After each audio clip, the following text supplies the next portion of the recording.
tous, j'espère que vous allez bien. On se retrouve pour le brief du mercredi 12 mars 2025. On sera un point Bitcoin, Ethereum, on parlera des news importantes aujourd'hui, le CPI, comment interpréter les chiffres. Également, dans la deuxième vidéo tout à l'heure, on fera l'analyse de AI16Z.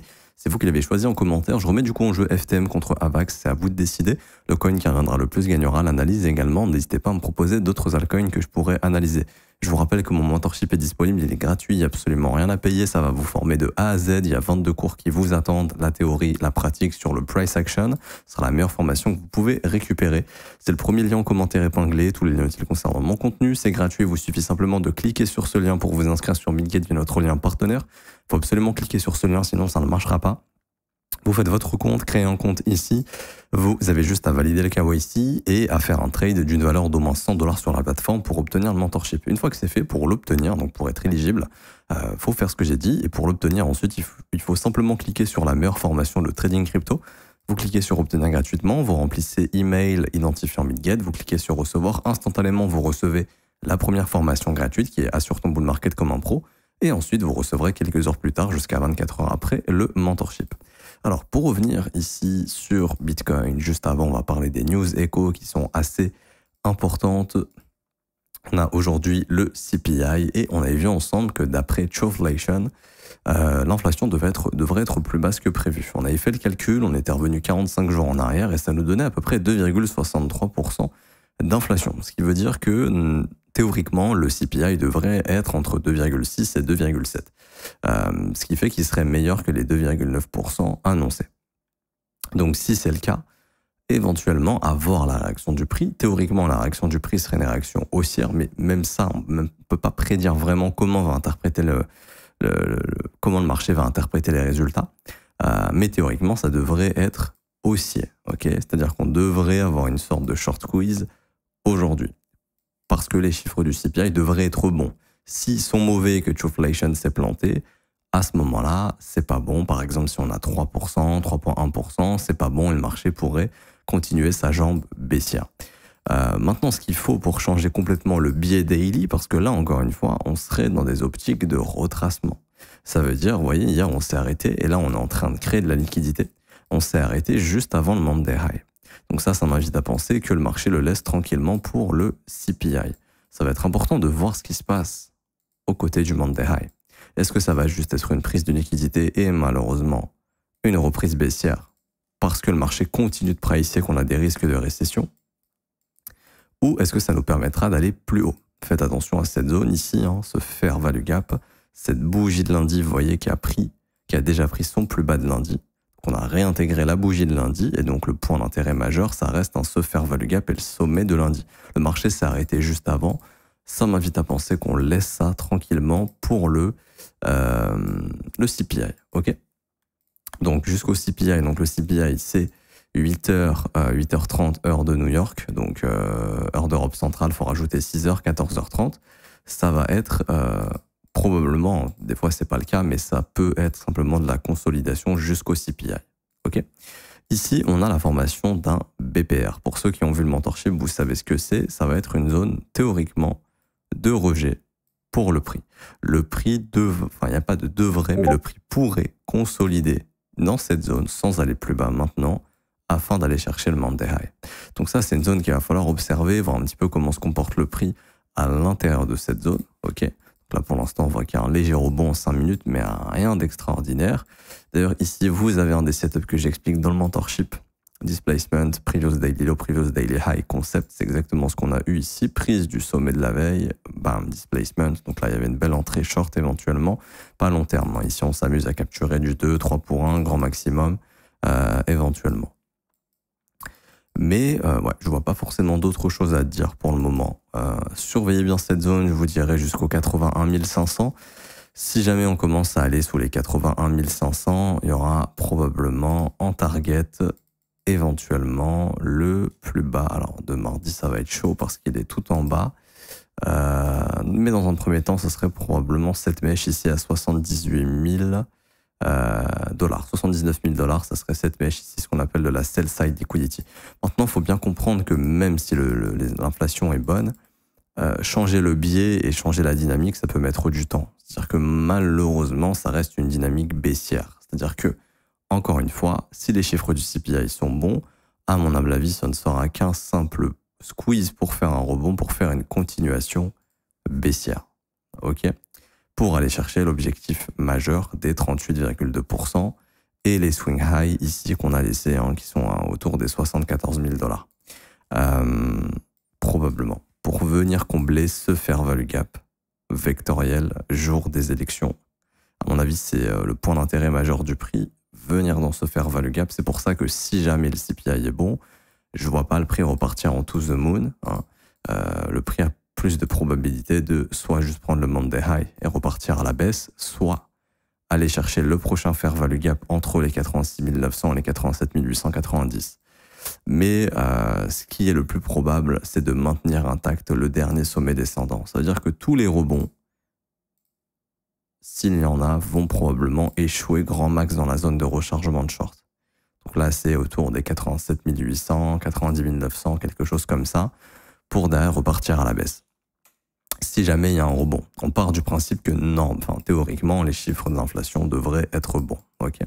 Ici, il y a une petite reversal candle, une pattern assez forte, pour ceux qui ont vu le mentorship, juste là.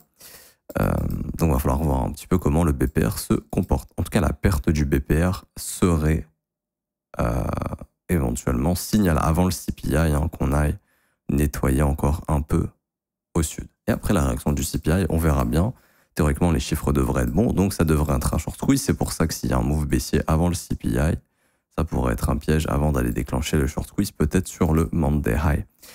Et encore une fois, short squeeze ne veut pas dire bull run, reprise de marché aussi, etc. Cette dynamique est bien baissière et l'objectif majeur, à mon avis, reste se faire le gap vectoriel au contact des 74 000 $ et du premier arrêt du coup. On va aller sur ETH, ici. Juste avant d'aller sur ETH, on va regarder un petit peu les indices. On a le dollar qui a déjà atteint son point d'intérêt avant le CPI, donc ça va être à observer. Okay. Vous voyez que la sell side ici a déjà été déclenchée avant le CPI. Donc théoriquement, le dollar, lui, pourrait faire un rebond. Éventuellement, en fait, la news, théoriquement, si l'inflation ralentit, c'est pas forcément bon pour le dollar. Parce que ça veut dire qu'on peut baisser les taux. Et si on baisse les taux, bah, tout naturellement, le dollar devrait chuter. Mais cette grosse chute ici, à mon avis, c'est le pricing des risques d'une récession. On ne price pas vraiment une récession, à mon avis, on price les risques d'une récession. Et en risque de récession, on price le fait que la Fed baissera les taux plus vite que prévu. Donc le dollar a déjà été impacté à ce niveau-là. Donc d'un point de vue technique, jour de CPI, ça pourrait être un rebond du dollar, mais probablement pour juste revenir retravailler, c'est faire le gap baissier avant de continuer de baisser. Mais bon, bref, ça on s'en fout du dollar. Ce qui nous intéresse, nous, c'est les indices américains. Et les indices américains ont quand même déjà bien nettoyé. On est venu chercher ce fair value gap vectoriel. Si les chiffres du CPI sont bons aujourd'hui, je pense qu'on ira chercher ce fair value gap daily. Donc ça voudrait dire que le Nasdaq peut faire un rebond. Donc si le Nasdaq fait un rebond, Bitcoin fait de même. Ok, théoriquement, parce que les deux sont quand même assez corrélés ici. Et du coup, pour revenir sur ETH. Alors, on est venu récupérer, on avait vu le niveau des 1903 $, pas forcément de réaction. Pour moi, on laisse une zone de stop évidente à 1735, donc je pense pas qu'on a trouvé le bottom. Mais encore une fois, tout comme Bitcoin, si les chiffres du CPI sont bons, on s'attendra à probablement un retest du dernier fair value gap daily sur ETH qui est entre les 1980 et les 1970 $. Et puis pourquoi pas aller chercher le Monday high. Monday high qui est un objectif intéressant. C'est le plus haut de la semaine actuelle d'ailleurs, hein, et le plus haut simplement oui, de la semaine et du premier jour de la semaine, donc un point de repère intéressant. Sachant qu'on a pris le Monday low. Théoriquement, si les chiffres du CPI sont bons, retrouver un ETH au-dessus des 2150 au cours des prochains jours serait pas impossible.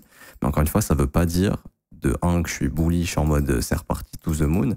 Là, on spécule sur le fait que les chiffres du CPI sont bons. Et après, on essaye de trouver la target du CPI. Ok. Là, on dirait bien qu'on va glisser sous les 1838 pour ETH. Et peut-être même qu'on va reglisser avant le CPI sous le plus bas de la veille. Alors pour moi, ça serait intéressant. Parce que si ETH vient reprendre le plus bas de mardi, ici, là pour moi, avant le CPI, ça indiquerait qu'il y a beaucoup de probabilités en effet de faire le short squeeze. Et ça pour moi, ça serait la dernière prise de liquidité avant un rebond plus important. Ok. Quand je parle de rebond plus important, ce sera le Fair Value Gap Daily que je vous ai indiqué, le Monday High, mais peut-être même un petit peu plus haut, pourquoi pas. Mais déjà, le Monday High, ça serait pas mal, parce qu'on a l'impression que c'est pas haut, mais on parle quand même, hein, si jamais on prend le plus bas de mardi, avant le CPI et qu'on rebondit, on parlerait, et je pense qu'on prendra les 1735 en même temps, à ce moment-là, on parlerait d'un rebond allant jusqu'à 24%, c'est vraiment pas dégueulasse, ok, c'est non négligeable. Donc voilà, mais pour le moment, jusqu'à preuve du contraire, on voit que ETH est toujours baissier. Regardez bien ce qu'il fait, Fair Value Gap en H4, on vient dedans, on clôture sous le seuil médian, ce qui est un signe franc de rejet. On vient chercher ce qu'on appelle la zone premium du dernier mouvement, pour ceux qui ont vu le mentorship, hein, donc c'est un Fair Value Gap intéressant, qui est en train de rejeter le prix et théoriquement pourrait s'attendre à la prise du plus bas de mardi, comme expliqué. Avant le CPI, si ça arrive, je vais mettre une alerte perso. Hop. Ça m'intéresse si jamais on vient déclencher 1735 sur Ethereum avant le CPI. J'estime que ça pourrait vraiment être une zone intéressante personnellement pour prendre le contre-pied avec le CPI si les chiffres sont bons. Maintenant, encore une fois, on ne sait pas comment va réagir le marché parce que le marché price une récession. Si l'inflation baisse, ça peut confirmer les thèses que oui, éventuellement, il y a une récession qui arrive. Et en gros, le marché part dans son délire de récession et réenclenche une jambe baissière, par exemple. Ou alors, le marché se dit, OK, l'inflation baisse un petit peu plus que prévu, d'après les news du CPI, hein, les résultats du CPI, parce qu'on sait que l'inflation chute énormément et qu'on a un risque de déflation, probablement. Et du coup, le marché se dit, bah, la Fed va pouvoir baisser les taux et on va avoir le squeeze. C'est vraiment très compliqué actuellement de savoir comment va réagir le marché à la news parce qu'on ne price pas du tout les mêmes choses qu'il y a encore 2-3 mois en arrière. Ça, c'est important de le comprendre. OK ? Maintenant, surveillez bien vos points d'intérêt, tout simplement. Observez les points d'intérêt du marché. Et tout ce qui est previous daily low, etc., c'est des zones intéressantes avant le CPI, si éventuellement on veut avoir un petit short squeeze jour de CPI. OK ? Et observez bien les résultats, parce qu'autant ils seront vraiment pas bons, ça va rester à voir, mais d'après Trueflation, ça devrait être bon, donc ça pourrait être une journée de short squeeze, mais encore une fois, trop tôt pour parler de bottom.